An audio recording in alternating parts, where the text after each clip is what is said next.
नमस्कार, यो हो समाचारमा स्वागत छ। म रोहित भण्डारी। म सचिता बुढाथोकी। सुरु गरौँ अहिलेसम्मका प्रमुख समाचारबाट।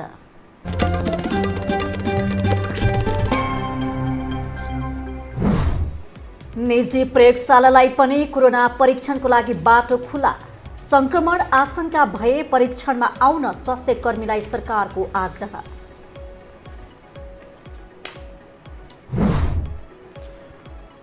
कोरोना भाइरस संक्रमण फैलिँदा गर्भवतीको स्वास्थ्य जोखिममा, अहिलेको अवस्थामा सकेसम्म गर्भ नराख्न चिकित्सकको सुझाव।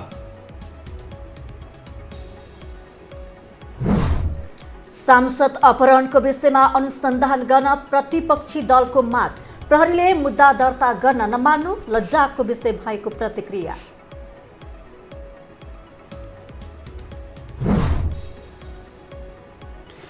कोरोना भाइरस संक्रमणबाट भारतमा एकै दिन 48 जनाको मृत्यु, ज्यान गुमाउनेको संख्या 800 नाग्यो।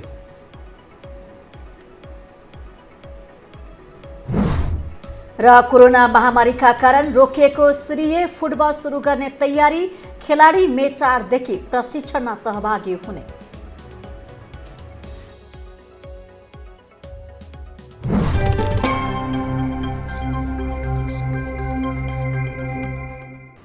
यो हो समाचार, अब विस्तारमा।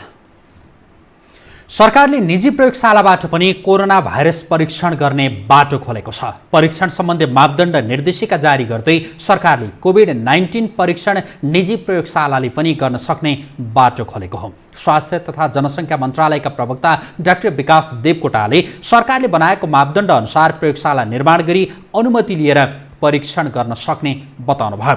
प्रवक्ता देवकोटाले केही ठाउँमा मात्र कोरोना दोस्रो चरणमा प्रवेश गरेको बताउनुभयो।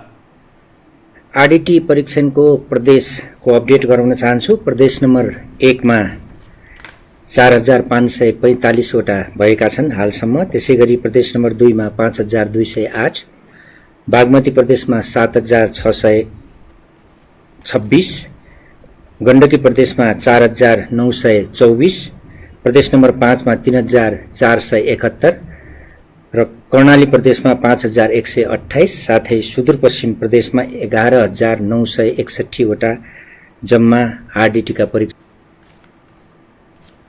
उहाँले कोरोनालाई दोस्रो चरणमा नै सीमित राख्न लकडाउनको पूर्ण पालना र क्वारेन्टाइनमा व्यवस्थापनमा ध्यान दिन आग्रह गर्नुभयो।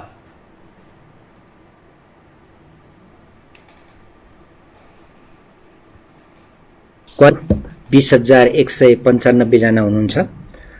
उहाँहरूमध्ये प्रदेश नम्बर 1 मा 1956, प्रदेश नम्बर 2 मा 1489, त्यसैगरी बागमती प्रदेशमा 230, गण्डकी प्रदेशमा 554, प्रदेश नम्बर 5 मा 11202, कर्णाली प्रदेशमा 3125 र सुदूरपश्चिम प्रदेशमा 1639 गरी जम्मा 20,195 जना क्वारेन्टाइनमा रहनुभएको छ।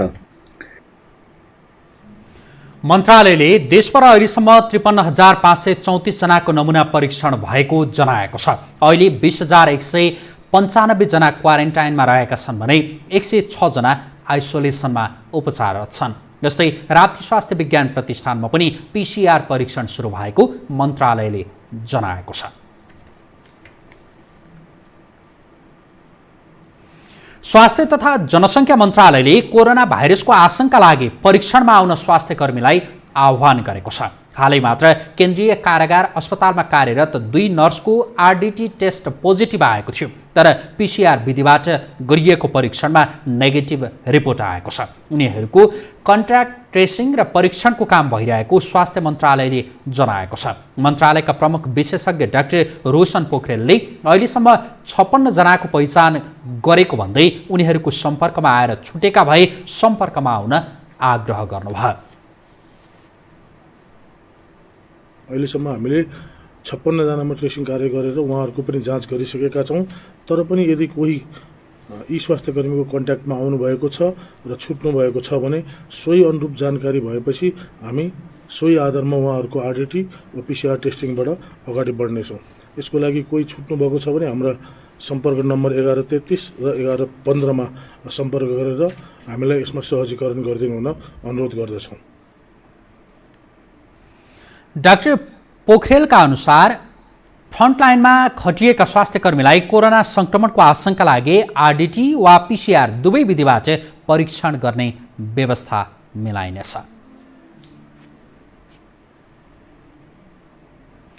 लकडाउनका कारण जनजीवन त प्रभावित भएकै छ, तर नियमित स्वास्थ्य सेवा समेत प्रभावित भइरहेको छ। कोरोना महामारीको यस्तो समयमा गर्भवती महिलाहरूमा स्वास्थ्य जोखिम बढी हुने भएकाले सचेत रहनुपर्ने चिकित्सकहरूको सुझाव छ। एक रिपोर्ट। कोरोना भाइरस महामारीको समयमा यसले गर्भवती महिलाहरूमा गम्भीर प्रकृतिका समस्याहरू देखा पर्ने चिकित्सकहरूले बताएका छन्। विगतका महामारी पश्चात गरिएका अध्ययन अनुसार यस्तो अवस्थामा गर्भवती र उनको परिवार अहिले सचेत हुन भने जरुरी छ। लकडाउनको अवधिमा सकेसम्म गर्भ नराख्न महिलाहरूलाई चिकित्सकहरूले सुझाव दिएका छन्। गर्भधारण गर्दा जोखिम रहने हुँदा केही समय कुर्दा राम्रो हुने उनीहरूको सुझाव छ। यदि गर्भ बसिसकेको अवस्थामा भाइरसबाट बच्न हातले नाक, आँखा, मुख नछुने र साबुन पानीले हात धुने जस्ता सुरक्षित विधि अपनाउन चिकित्सकको सुझाव छ। घरमा बस्दाखेरि महिलाहरूले चाहिँ गर्भवती महिलाहरूले सेनिटाइजर प्रयोग गर्ने, हात साबुन पानीले राम्रोसँग धुने, सकभर भिडभाडमा नजाने र तपाईहरूलाई एन्टिनेटल क्लिनिकमा जचाउँदाखेरि दिएको औषधिहरू नियमित रूपमा खाने गर्नुपर्दछ। 28 हप्ताभन्दा माथिका गर्भवतीहरूमा जोखिम बढी हुने हुँदा उनीहरूले स्वास्थ्यमा विशेष ध्यान दिन जरुरी रहेको चिकित्सकको सुझाव छ। तर लकडाउनले जनजीवनसँगै स्वास्थ्य सेवा प्रभावित भए पनि गर्भवती र सुत्केरीले पाउने सेवामा भने खासै प्रभाव नपरेको परोपकार प्रसुति गृहका निर्देशक समेत रहेका स्त्री तथा प्रसुति रोग विशेषज्ञ प्राध्यापक डाक्टर जागेश्वर गौतमले बताए। ज्वरो आएका महिलाहरू जसलाई डेलिभरी हुनुपर्ने छ उहाँहरू पनि आएर डेलिभरी गर्न सक्नुहुन्छ। त्यसको लागि हामीले छुट्टै लेबर रुम, छुट्टै अपरेसन थिएटरको व्यवस्था गरेका छौँ। कथम कदाचित गर्भवती महिला जो सुत्केरी हुने बेला भएको छ उहाँलाई चाहिँ कोभिड-19 पोजिटिभ देखियो भने हाम्रो अस्पतालमा डेलिभरी गर्ने सुविधा हामीले छुट्टै कक्ष व्यवस्थापन गरेका छौँ। क्वारेन्टाइनमा रहेका केही व्यक्तिहरूमा औलो रोगको संक्रमण पनि देखिएको छ। यस्तो अवस्थामा गर्भवती महिला, सुत्केरी महिलाहरूलाई लामखुट्टेको टोकाइबाट जोगाउन र व्यक्तिगत तथा वातावरणीय स्वास्थ्यमा ध्यान दिन स्वास्थ्य तथा जनसङ्ख्या मन्त्रालयका प्रवक्ता विकास देवकोटाले आग्रह गरेका छन्। यो औलो रोग लामखुट्टेको टोकाइबाट हुन्छ। गर्मीयाममा यसको प्रकोप बढी देखिन्छ। अब गर्मीयाम सुरु भएको हुनाले यसको प्रकोप देखिने समय पनि आउँदैछ र यसै परिप्रेक्ष्यमा हाल क्वारेन्टाइनमा रहनुभएका केही व्यक्तिहरूमा पनि औलोको परीक्षण गर्दा पोजिटिभ देखिएको छ। त्यसैले हाम्रो क्वारेन्टाइनमा पनि विशेष ध्यान दिनुपर्ने हुन्छ र त्यसको गुणस्तरमा पनि हामीले वृद्धि गर्दै जानुपर्ने हुन्छ। भाइरसको इन्फेक्सनले गर्भखेर जाने वा समय नपुगी जन्मने डर त हुन्छ नै, तर यसकै आधारमा अहिले नवगर्भवतीहरूलाई बच्चा नराख्न वा गर्भपतन गर्न भन्न सकिन्न। त्यसो त आइपर्न सक्ने कठिनाइबारे परामर्श लिन भने आवश्यक छ। यो हो टेलिभिजनका लागि राधा ढुङ्गाना, काठमाडौँ। अब बाँकी समाचार। काठमाडौँ स्थित निजामती कर्मचारी अस्पतालमा कोरोना भाइरस परीक्षणको लागि स्वाब कलेक्सन बुथ राखिएको छ। काठमाडौँको नयाँ बानेश्वर स्थित निजामती कर्मचारी अस्पतालमा राष्ट्रिय आविष्कार केन्द्रमा निर्माण भएको स्वाब कलेक्सन बुथ राखिएको हो। राष्ट्रिय कर्मचारी संगठन निजामती र भौतिक पूर्वाधार तथा यातायात मन्त्रालयका कर्मचारीहरूको सहयोगमा उक्त स्वाब कलेक्सन बुथ राखिएको अस्पतालका कार्यकारी निर्देशक प्राध्यापक डाक्टर दृगराज आरसीले बताउनुभयो। उहाँले स्वाब कलेक्सन बुथ पाएसँगै अस्पतालले कोरोना भाइरस संक्रमणको आशंका गरिएका बिरामीलाई पनि राम्रो सेवा दिन सक्ने बताउनुभयो। कोरोना भाइरसको स्वाब कलेक्सन बुथ प्रदान गर्नु भएकोमा मलाई चाहिँ धेरै धेरै धन्यवाद दिँदै एउटा कुरा के भन्छ भनेपछि यसले गर्दाखेरि चाहिँ हाम्रो स्वास्थ्य कर्मीहरू जो सन्दिग्ध स्वाब लिने ठाउँबाट चाहिँ उहाँहरू चाहिँ अझ राम्रो प्रोटेक्सन होस् भन्ने इरादा लिँदै उहाँहरूलाई यो हाम्रो हस्पिटललाई प्रदान गर्नु भएकोमा धेरै धेरै धन्यवाद दिन चाहन्छु। केन्द्रले स्वाब कलेक्सन बुथ पूर्ण रूपमा वैज्ञानिक र सुरक्षित रूपमा निर्माण गरिएको जनाएको छ। बुथमा प्रयोग गरिएका सामग्रीहरू गुणस्तर रहेको र बुथभित्र राम्रोसँग हावा पास हुने व्यवस्थालाई सुरक्षित बनाइएको केन्द्रले बताएको छ। सरकारले अलपत्र परेका यात्रु ओसार प्रसारमा रोक लगाएको छ।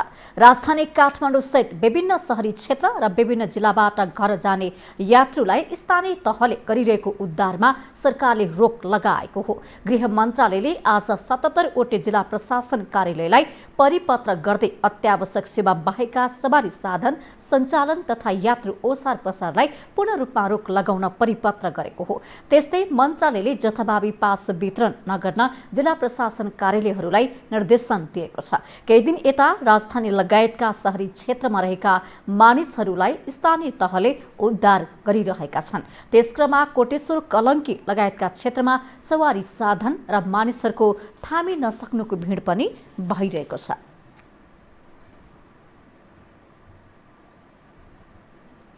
विभिन्न जिल्लाबाट काठमाडौँ आउन लागेका यात्रुलाई प्रहरीले नाकाबाट फर्काएको छ। गृह मन्त्रालयले परिपत्र गरी लकडाउनलाई कडाई गर्न भनेपछि नागढुङ्गा नाकामा आइपुगेका यात्रुहरूलाई फर्काइएको हो। आज बिहान विराटनगर महानगरपालिकाले 7 वटा बसमा पठाएका यात्रुहरूमध्ये केहीलाई जान दिएर केहीलाई नाकामा रोकिएको थियो। सवारी पास भएकाहरूलाई आफन्तलाई नागढुङ्गा पुगेरै घरसम्म ल्याएका छन्। कोही नभएकाहरू भने नागढुङ्गामा सडक पेटीमा बसिरहेका छन् भने कतिपय बच्चा बोकेकाहरू पनि नाकामै रोकिएका छन्। पछिल्लो समय स्थानीय तहहरूले काठमाडौँ उपत्यकाबाट ठूलो संख्यामा यात्रुहरू गाउँमा लगेका छन्। हामीसँग समाचार अझै बाँकी छन्, अहिलेलाई विश्राम।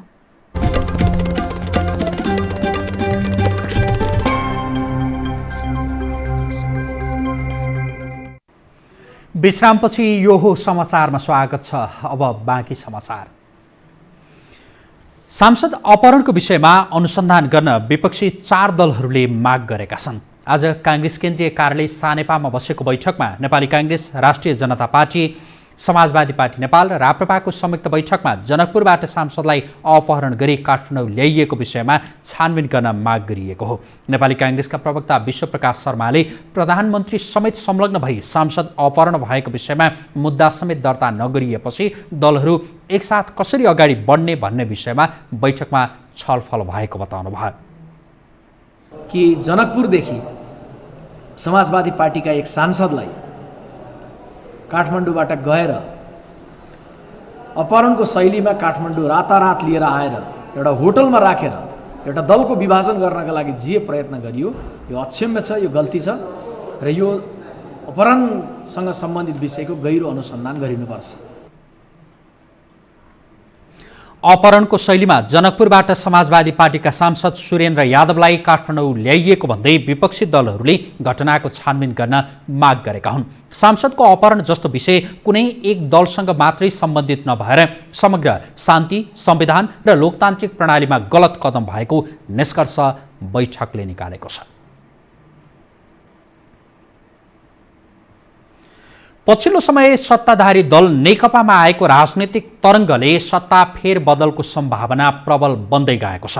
पार्टीभित्र र बाहिर समेत गरी घेराबन्दीमा पर्दै गएका प्रधानमन्त्री ओली आफ्नो निरन्तरताका लागि संसद भङ्ग गर्ने सम्मको रणनीतिमा लाग्ने देखिन्छ। एक रिपोर्ट। प्रधानमन्त्री केपी शर्मा ओली आफ्नै पार्टीको सुविधा सम्पन्न बहुमतको सरकारको नेतृत्व गरिरहेका छन्।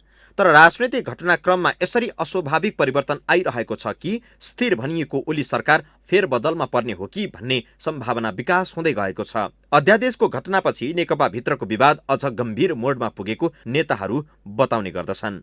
ओलीले आफूहरूलाई साइजमा ल्याउन फालेको अध्यादेशको अस्त्र विफल बनाएपछि ओली इतरका शीर्ष नेताहरू आन्तरिक छलफल र कोठे बैठकहरूमा घनीभूत रूपमा लागि परेका छन्।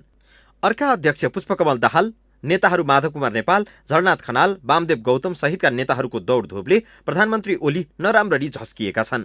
स्थायी कमिटीको बैठक बोलाउनेदेखि पदबाट राजीनामा दिनेसम्मको दबाव ओलीलाई पर्दै आएको छ। यो दबाव भन्दा ओलीका लागि बढ्ता चुनौती हो। स्रोतका अनुसार माधव नेपाल प्रचण्ड गठबन्धन भत्काउन ओलीले नेपाललाई प्रधानमन्त्रीको उदारो कार्ड फाल्ने र तत्कालको सङ्कट टार्ने ओली समूहको दाउ छ। तर त्यो रणनीति सफल नभए संसद भङ्ग गरेर सेफ जोनमा बस्ने बाटोमा ओलीको यात्रा तय हुन सक्ने विश्लेषकहरूको आकलन छ। देश एउटा चाहिँ अर्को खालको परिवेशमा जान्छ, उनकै हातबाट अगाडि जान्छ। त्यो अर्को खालको परिवेश भनेको चाहिँ के होइन? संसद विघटन हो, संसद विघटन हो, अरू केही पनि होइन। संसद विघटन हो। जस्तो मैले भने नि, अब एउटा कोर्स त चाहिँ तपाईँको उनले जो असफल त भयो नि त। जस्तो आफ्नै पार्टी विभाजन गरेर अरू पनि विभाजन गरेर बहुमत पुर्याउने भन्ने कुरो त असफल भयो। अब संविधानको धारा 76 को उपधारा 7 ले प्रधानमन्त्रीलाई संसद विघटनसम्मको अधिकार दिएको छ। प्रधानमन्त्रीले विश्वासको मत प्राप्त गर्न नसकेमा वा प्रधानमन्त्री नियुक्त हुन नसकेमा प्रधानमन्त्रीको सिफारिसमा राष्ट्रपतिले प्रतिनिधि सभा विघटन गरी 6 महिनाभित्र अर्को प्रतिनिधि सभाको निर्वाचन सम्पन्न हुने गरी निर्वाचनको मिति तोक्न सक्ने व्यवस्था छ। यदि ओलीलाई पार्टी भित्रैबाट सत्याच्युत गरिने अवस्था भयो भने यो अधिकार प्रयोग गरी ओलीले 6 महिनाको राजनैतिक खेल नै अन्त्य गर्न सक्दछन्। ओली निकटका नेताहरूले यो सम्भावना बढ्दै गएको अनौपचारिक छलफलमा भन्न थालेका छन् र कानुनविदहरू भन्छन् कि ओलीले राजनैतिक रिस साधेको खण्डमा 6 महिनाको समय सीमालाई लम्ब्याउँदै लैजाने सम्भावना पनि रहन्छ।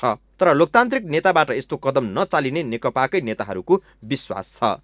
कहिले चाहिँ मेजोरिटीमा भइन्छ, कहिले माइनोरिटीमा भइन्छ। त्यो भएर माइनोरिटी हुनु बित्तिकै के छ भने हामीले खतरा एउटा चाहिँ स्टेप चाल्नुपर्छ भन्ने कुरा नेताहरूले सोच्छन् जस्तो मलाई लाग्दैन। के हुन्छ भनेदेखि हामी यो नेचुरल प्रक्रिया हो, स्वाभाविक प्रक्रिया हो। अल्पमतमा परे पनि बहुमतमा परे पनि सरकारमा रहे पनि फेरि सरकार छोड्न पर्ने पनि अहिले म सरकारमा छैन। त्यसकारणले मैले एउटा विद्रोह गर्नुपर्छ, मैले कडा स्टेप चाल्नुपर्छ भन्नु मैले भन्दाखेरि त्यसको असर के पर्छ? हुन त ओली सरकारले विश्वासको आधार जनस्तरदेखि पार्टीभित्रै पनि गुमाइसकेको छ। सरकारको विकल्पको बारेमा सबैजसो क्षेत्रमा चर्चा भइरहेको छ। यस्तो अवस्थामा ओलीले सहज राजनैतिक अवतरण लिने र ओली इतरका अन्य नेताहरू पनि सम्भावित जोखिमको मूल्याङ्कनमा गम्भीर बन्न जरुरी छ। विक्रम श्रेष्ठ, काठमाडौँ। अब बाँकी समाचार।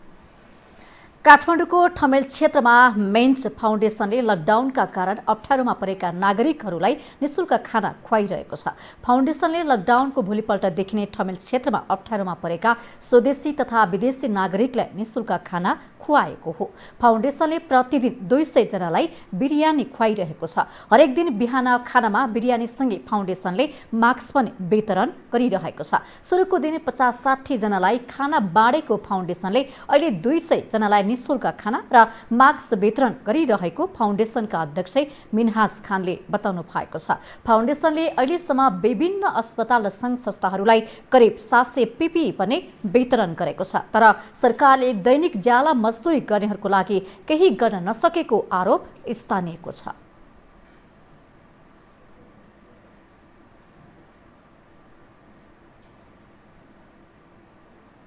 कोरोना भाइरस संक्रमणको उच्च जोखिममा रहेको उदयपुरको त्रियुगा नगरपालिकालाई आज स्वास्थ्य सामग्री हस्तान्तरण गरिएको छ। प्रारम्भ सामाजिक संस्था ललितपुर र आनी छोइङ डोल्मा फाउन्डेसन काठमाडौँले उदयपुरको त्रियुगा नगरपालिकालाई 40 थान PPE किट हस्तान्तरण गरेको हो। दुवै संस्थाद्वारा आज काठमाडौँमा एक कार्यक्रम गरी उदयपुर प्रतिनिधि सभा सदस्य डाक्टर नारायण खड्काको रोहबरमा त्रियुगा नगरपालिकाका प्रतिनिधिलाई हस्तान्तरण गरिएको हो। कोरोना संक्रमणका हिसाबले उदयपुर जिल्ला जोखिममा रहेको भन्दै स्वास्थ्य सामग्री उपलब्ध गराइएको प्रारम्भका प्रोजेक्ट डाइरेक्टर बद्रीराज तिमसेनाले जानकारी दिनुभएको छ।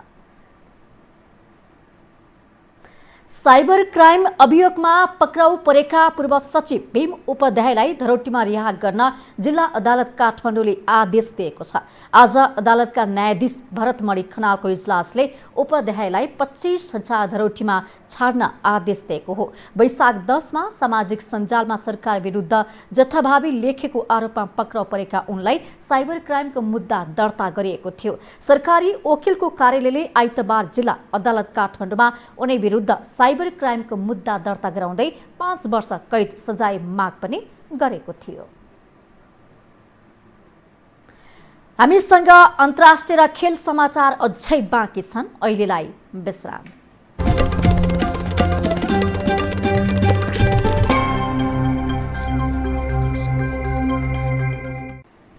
विश्रामपछि यो हो समाचारमा स्वागत छ। अब अन्तर्राष्ट्रिय समाचार।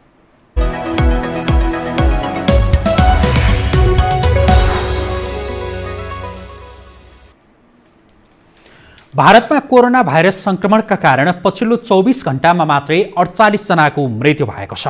पछिल्लो 24 घण्टामा भारतमा करिब 1400 नयाँ संक्रमित थपिएका छन्। भारतको स्वास्थ्य मन्त्रालयले सार्वजनिक गरेको तथ्याङ्क अनुसार भारतमा अहिलेसम्म कोरोना भाइरसबाट सङ्ख्या 872 जनाको मृत्यु भइसकेको छ। यससँगै भारतमा कोरोना भाइरसका समग्र सङ्क्रमितको सङ्ख्या 27892 पुगेको छ। अहिलेसम्म भारतमा 6185 सङ्क्रमित निको भएर घर फर्किएका छन्।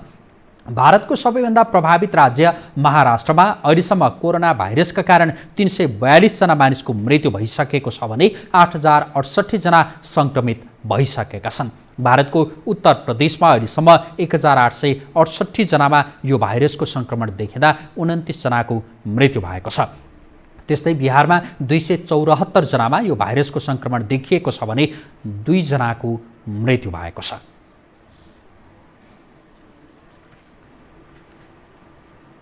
अब खेल समाचार।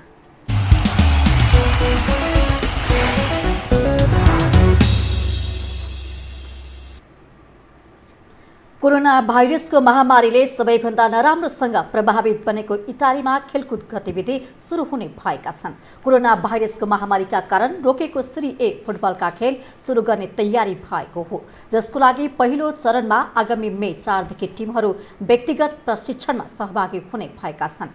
इटालीमा लकडाउन खुकुलो पार्ने प्रक्रिया सुरु भएसँगै मे 4 देखि खेलाडीहरू प्रशिक्षणमा सहभागी हुन पाउने भएका छन्।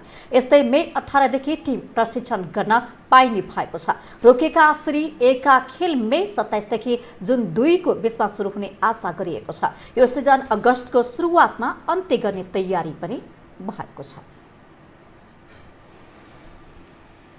खेल समाचार सँगै हामी यो समाचारको अन्त्यमा आइपुगेका छौं।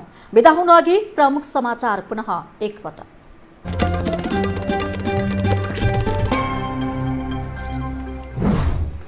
निजी प्रयोगशालालाई पनि कोरोना परीक्षणको लागि बाटो खुला। संक्रमण आशंका भए परीक्षणमा आउन स्वास्थ्य कर्मीलाई सरकारको आग्रह।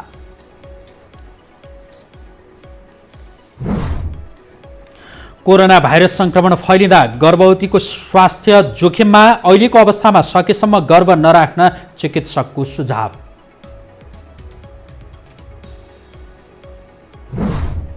सांसद अपहरणको विषयमा अनुसन्धान गर्न प्रतिपक्षी दलको माग। प्रहरीले मुद्दा दर्ता गर्न नमान्नु लज्जाको विषय भएको प्रतिक्रिया।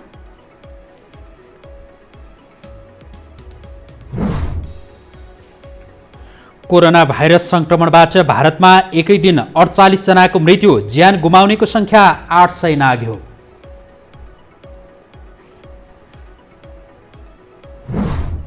र कोरोना महामारीका कारण रोकेको सिरी ए फुटबल सुरु गर्ने तयारी, खेलाडी मे 4 देखि प्रशिक्षणमा सहभागी हुने।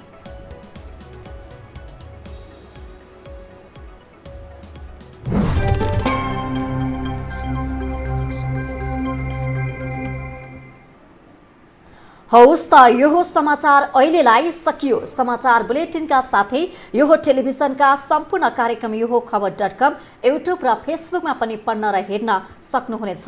मोबाइलमा यो हो टिभी एप डाउनलोड गरी हामीलाई प्रत्यक्ष हेर्न सक्नुहुनेछ। तथ्य सहितको निष्पक्ष समाचारका लागि यो हो टेलिभिजन हेर्दै गर्नुहोला। नमस्कार।